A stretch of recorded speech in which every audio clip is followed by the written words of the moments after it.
I think our install, quite a bit of it is in, and so be a chance for these guys starting tomorrow to clean up some of the things.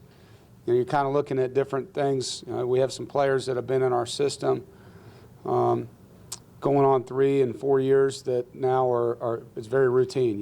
They're playing fast. Their communication is loud and confident. They're helping younger players get through things. And that's fun to watch as a coach. It's a lot of fun to watch. They're kind of in the upper level classes, I guess you would say. And then you have, guys that redshirted last year that you're now a year into their development. And like James Smith-Williams, to see him, from 200 pounds a year ago to 250 now and what he can do. Seeing his growth as a player is fun to watch. And then you have your true freshmen, and they're in their entry-level classes and just trying to get them to stay confident and stay positive and, understand the process. And it takes a while to get there. Some guys that, that have really stepped up in camp, there's a bunch of them. But, really excited about the growth of some of the players. And, Dexter Wright is a player that was just kind of on some special teams a year ago, is really playing well.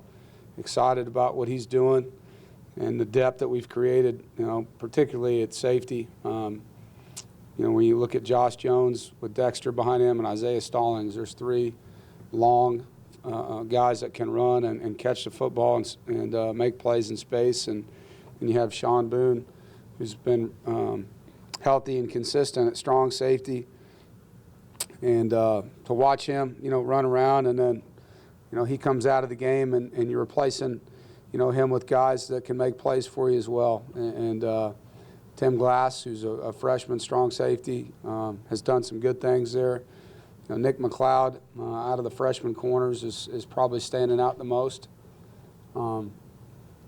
Shug Frazier did some good things yesterday, one of the freshman defensive linemen. And Brock Miller is a really athletic linebacker, made a couple plays coming off the edge. And so excited about them. On offense, Kelvin Harmon's been getting a lot of reps, with Ramos being out, and to see his growth has been good. And he's got a bright future. I know as the game slows down, he'll get better and better. A little disappointed that, Jacoby Myers has been limited. Coming out of summer, he had an ankle sprain at the end of the summer that's lingered. So he's throwing and everything now, but haven't been able to get him in the team. He's throwing the ball well. Just got to get him back to where he can run around and jump into the competition. And this will be a critical week for that. We haven't had a full game like scrimmage. But this week, we install 2-minute tomorrow night, and then we'll do a 2-minute drill 3 or 4 times this week. And that's a big aspect of what that guy has to be able to do. Part of being that guy is not hurting the team with dumb decisions, which we're getting to see that every day, putting them in those positions where they've got to not make mistakes that hurt the football team. All of these kids can throw the football extremely well. And so it's a big week for them. And then also our kickers, Kyle Bambard and Connor Haskins. That competition's been going back and forth. And we had some live field goals yesterday. I don't think we did well. We got to get better there. And there's been days where they've looked outstanding and days they haven't. And that's a position we got to be very consistent at. And so this will be a big week for them. I know today will help a lot of these guys just having a day of rest. From an injury standpoint, Brian Sessoms, we released yesterday, tore his Achilles, and feel really bad for him. I know he'll have surgery tomorrow, and we'll do everything we can. I know he will too to get back. And Brian's a very skilled player that was coming on and would have helped us in the slot. Would have provided depth there with what we have currently, Naheem and Maurice Trowell and Gavin Locklear. So there are players in there, but Brian's another guy that, is really quick. And having Ramos out already. C.J. Riley, one of our freshman receivers, had a knee injury. So, we're going to redshirt him, and he'll be fine. But that was prior to fall camp, and so when he first got here. And so those 3 guys, you look at developing 3 players that will help us in 17. They definitely will. And, still leaves us with 12 guys out there that we're practicing with that are really working at it. And, one of the positive things that we have outside of that position group, obviously, is some tight ends and running backs that we can use throwing the football to as well. And so we'll continue to maximize that. Thad Moss has been as good as we thought he would be. He can really catch the ball. He's super mature, learned the system, very competitive as a blocker, uses good technique. And as long as he can continue to progress, he has a chance to play. And been impressed with our 5 guys up front, and we just need to keep them out there. And now we're really trying to develop that backup positions at all 5 on the offensive line. But Will Richardson's playing as good as I've seen him play at right tackle. Tony Adams next to him. Joe Scelfo's been an anchor in the middle for us, and Bradbury at left guard. And Tyler Jones is probably our most improved guy that I've seen, from the summer with what he put in weight-wise, and squatted over 550 pounds when we tested him, and you can see it on the film. He's doing a good job, and they're competing against a deep and physical defensive line, so practice has been fun up front to watch. I'm excited about our growth and, about who we have out there. And so now this is a big week, and as all weeks are, but we get, 5 practices Monday through Friday.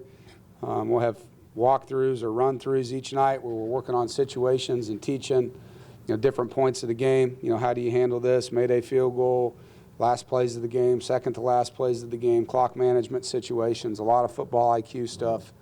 And then Saturday will be our first full-blown scrimmage, assuming the weather holds up. So that's kind of where we're at. If you have any questions.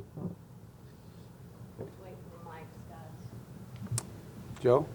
You mentioned picking up the playbook and understanding things. As a whole, have these guys, do you think they're ahead of where they were in the spring in terms of understanding what Drink wants to do? On offense? Yeah. Way ahead. Yeah, you don't see, even the freshmen, they're lining up, and we're not having issues from an alignment standpoint or any of that. Most of the things that happen now are fatigue issues where you got to fight through doing the right thing when you're tired. And I think that's something that you have to play football and the reps to go with it. But he hasn't had to slow down or back off on his install, and the guys have picked it up and continue to get better and better. Specifically, what have you seen depth-wise on the offensive line that you like? Well, our size is, I guess, the biggest thing when you're standing out there. There's 17 guys on scholarship on the offensive line, and that's the most we've had since I've been here. We were at 13 a year ago, and so there's just more people that are bigger. We've recruited hard to get taller at a lot of positions, and if you look at our young guys, you'll see that. There's a lot of long arms. Kendall Brown's a 7-foot wingspan. Just seeing him stand there, and Justin Chase is a 6'9" wingspan. Those long arms, wide-bodied guys that you need to have in this league. I think that's the biggest thing, and now it's just getting them the reps. Peter Daniels, a walk-on, from Broughton that came here 200 and some pounds 3 years ago, that's 300 pounds now, and he's really doing a good job. Excited about, what he's been able to do, and Bryce Kennedy continues to be a guy that can play right or left guard as a backup for us right now. And Joe Scolthrop, one of our freshmen from Topsail High School, has also done a nice job in fall camp. So he's one of the young guys that's been getting a lot of reps with the twos. Saturday is the first scrimmage. What are your realistic expectations for the quarterback position on Saturday?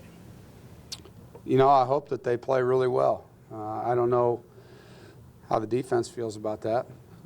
It's going to be a competitive environment, and, would like to see them not make mistakes.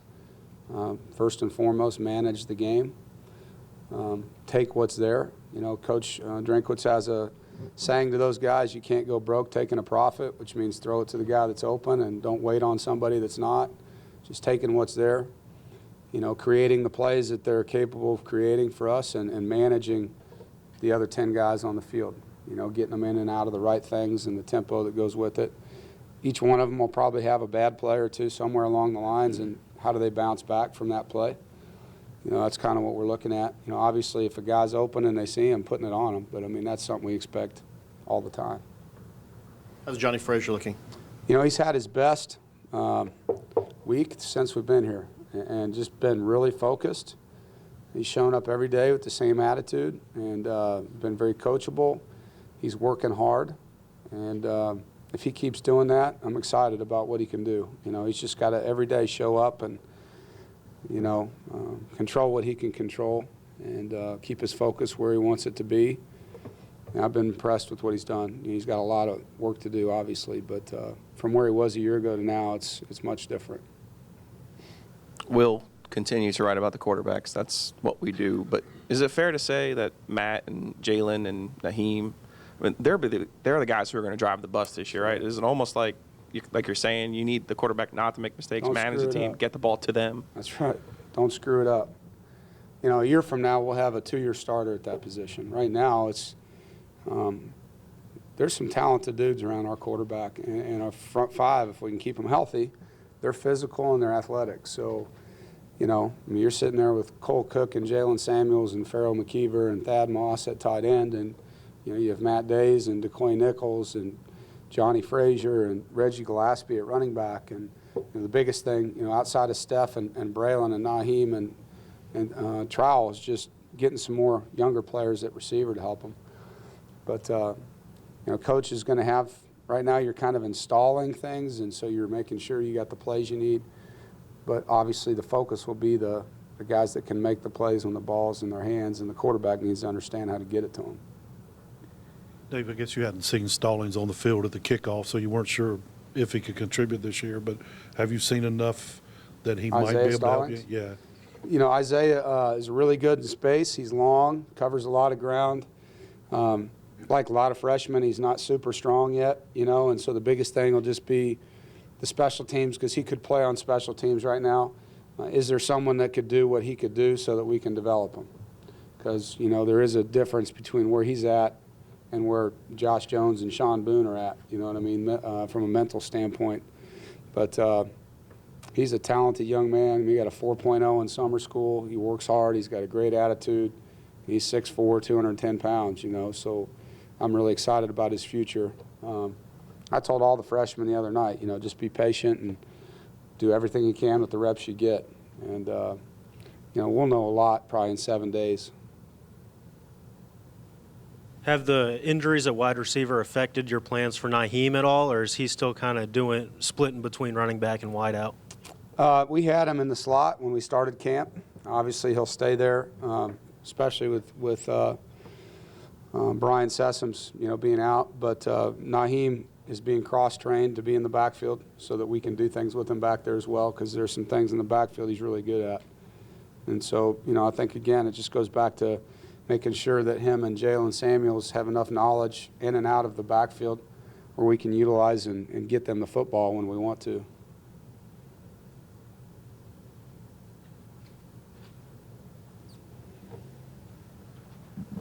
Dave, you mentioned that you still had 12 receivers, and you still feel pretty good about that. But are there some guys maybe at the middle or the lower part of that 12 that you need to take advantage now that Riley and those guys are out? Well, the guy that needs to really take the next step is Maurice Trowell. You know, I think he's a really gifted player. He's played in meaningful games. He's played a lot of football for us last year. He had a couple big moments in the Wake Forest game. And I think he's got a tremendous skill set that we just haven't gotten to yet, you know. And I think he's somebody that could help us in the pass game quite a bit. You know, I think we kind of know what there is at most of the spots. I think Kelvin's just going to keep getting better and better, you know, when he gets more and more confident. I mean, he's a big guy that can run. It's just, you know, when you're that young, you're thinking for a while in the game, and got to get him through the butterflies and all those things that happen with freshmen. Did the reps that Colt Culler got on offense in spring, did that kind of help him make up enough ground to factor into the depth that you were talking about in the front? You know, Colt's been injured and haven't got him back yet, so hopefully we will. But we loved Colt as an offensive lineman. We loved him when he had him on the D-line. He's just a blue-collar kid that's a team player that works hard and cares a lot about his teammates, you know. So if and when we get him back on the field, he can contribute, but we're not there. Is that a long-term thing, or are you expecting him? Not sure yet. Not sure. What's the pecking order at tight end, and would you consider using different people in different situations according to their particular strengths? You know, our pecking order, I guess you'd say, with our Y position, Cole Cook's our starting Y. This was our tight end that has his hand down. Jalen Samuels is our H. That's our move tight end. Farrell also plays in that spot and moves around. Thad Moss can play both. Clark Ayers is another Y that we have. And we've had 4 tight ends in the game at once in fall camp. So it just depends on what Coach Drink's trying to do and who he's trying to utilize. Reggie Gillespie's almost the forgotten guy at running back with everyone else that's been in and out, but he was able to do some things last year. How's his recovery from injury coming along? Slow. You know, he missed spring ball. He's healthy, and his foot's a little bit sore like you would expect, you know, because he hadn't played in the spring at all. But Reggie's a guy that is a pleaser, I call him. You know, he doesn't like to do things wrong, and so he really processes information. And if you go back to last season, he was kind of a guy that wasn't much of a part of what we were doing until midway through the year, and it just clicked. And then, unfortunately, he got hurt, you know, because he was playing really good football at the end of the year. It's similar now. He missed spring ball, so he missed the install with the new offense, and so now he's going through that again, you know. And I would hope that it's year 2 that he can pick it up a little bit quicker than he did a year ago and be ready for, you know, the first or second game to be a part of what we do, because he's a load, you know, and he's got good vision and patience and protects the football well, and he's good in pass protection. He's strong. You mentioned your defensive line being physical and pretty deep, but other than that, not too much talk about the defense. What is the identity of that unit, and who can be expected to fill some of the holes left by big playmakers that you guys lost last year? You bet. You know, I think if you talk to any of our guys, are going to tell you, first and foremost, they want to stop the run. Second, they want to pressure the quarterback. And third, they want to take the ball away. And that's our identity, and you do that a lot of different ways. We have 8 starters back, and they're all practicing really hard. We've worked as hard as anybody can work on pursuit this offseason, because I think that's how you limit big plays. And that's been our focus. And the kids have done a nice job buying into that. And so far in fall camp, there's been a lot of improvement from that standpoint. You just see the way they're running to the football. Dravius Wright has had a great fall camp, and he's really been explosive. You know, a lot of talk goes into our D-line, and they're very deserving of it. But the improvement that he's had, Mike Stevens had a really good day in our practice yesterday, so which we need. You know, we need our guys in the back end to be able to make more plays. We got to have more interceptions. I think that's one thing that I know Coach Barlow and Coach White have talked a lot about. When you took your inventory of last year and your review, did you have to remind yourself that maybe statistically you weren't as bad as you showed defensively in the last 2 games, that you did some good things previous to that, or are you you're only as bad as your worst game kind of guy? No, I look at it collectively. There's a lot of improvement statistically, and then there's the big play aspect that, you know, I guess you would say drives home a bad feeling, you know what I mean? And so you got to ask yourself, why are those things happening? It's very simple. You know, big plays occur when you don't leverage the ball, when you don't tackle well or have good pursuit. And so there was a combination of those things other than getting beat, you know, one-on-one in coverage, which is going to happen to everybody at times. And so we've worked really hard on those areas. And when you have 8 new starters like we did last year, some of that's expected. But there were some games where, you know, we wore down, and I don't think we had the depth we needed to have when we had a couple injuries. You know, losing Sean Boone last year was a pretty big deal. He was our best tackling DB, and I don't think people understand, you know, when you're playing all the skill that we have on our schedule, or really in the country anymore with the spread offenses, how important it is to have a safety that gets the guy down back there, and that's the best thing Sean does. And so, you know, having him there, now Jarius Moorhead's backing him up, and Jarius is having a heck of a camp. Just excited about that, you know, to have the depth. And to answer your question, yeah, I mean, you can't look at 2 games and judge the whole season. I don't think you can do that. And you have to look at, can you fix it, you know, and obviously I believe I can. Dave, in his first year as a defensive end, Bradley Chubb seemed to get better and better and better as the season progressed. How much of an impact player can he be for you this year? I think he can be a great player. Bradley's quick. He's big. He's 280 pounds. He's smart football-wise. I mean, he looks at back sets. He's coming down here today, I mean, the guys have free time right now, and he's sitting on Coach Nielsen's couch watching extra film. So he's devoted to what he wants to be. He wants to be an all-ACC defensive lineman. And he knows he's wearing Mario's number, and he's got to represent it, and I think he will. And so I'm excited to watch him. I'm also excited for the ends that play away from him, because just having been in a defense where you have a dominant player, the other guy oftentimes gets the benefit of that too. He gets the one-on-one blocks a lot because they're sliding protections or double teaming on one side. So, you know, the guys that are playing away from him, whether it's Contavious or Doeren or James, they're going to have some opportunities, and look forward to watching that. How much do you enjoy the interaction at Meet the Pack Day, and how impressed are you with the season ticket demand? I love the way our fans are, and they come out, and I told our players yesterday, you know, it's a tribute to them. They're the ones that work and grind and get a play, and these people are coming out because they love watching it and supporting it.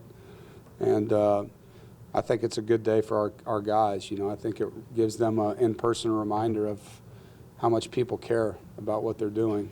And the season ticket thing is great. I mean, obviously for our program, but for our athletic department. And, you know, we have a definite attitude of gratitude when it comes to our fans. You know, we appreciate them supporting us the way they do.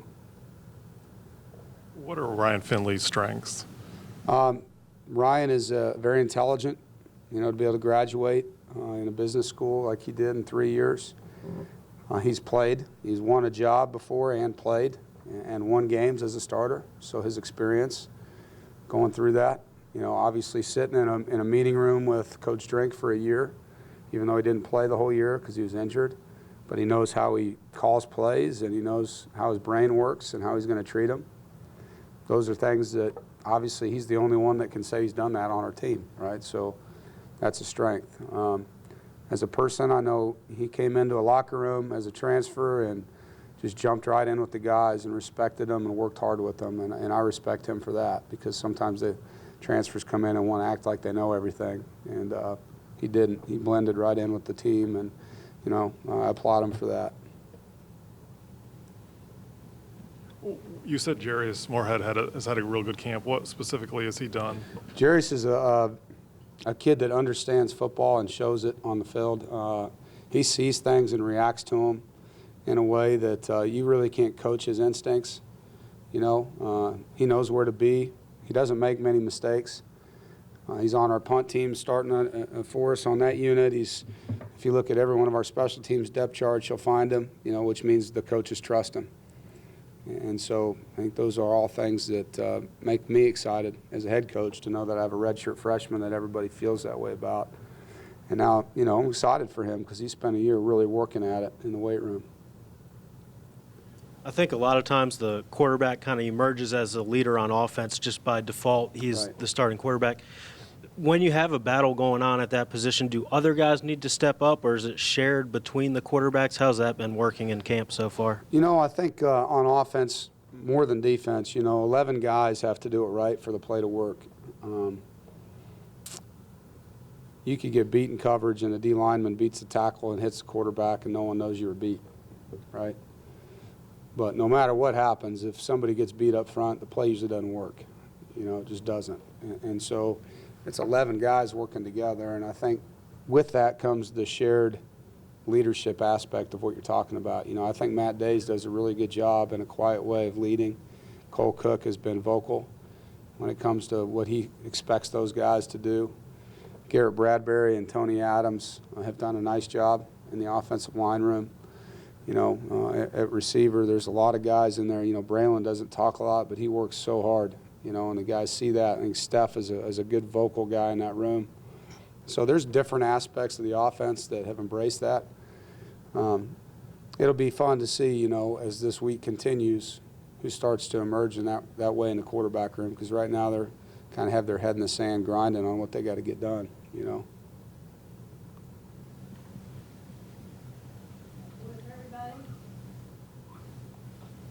All right, thank you.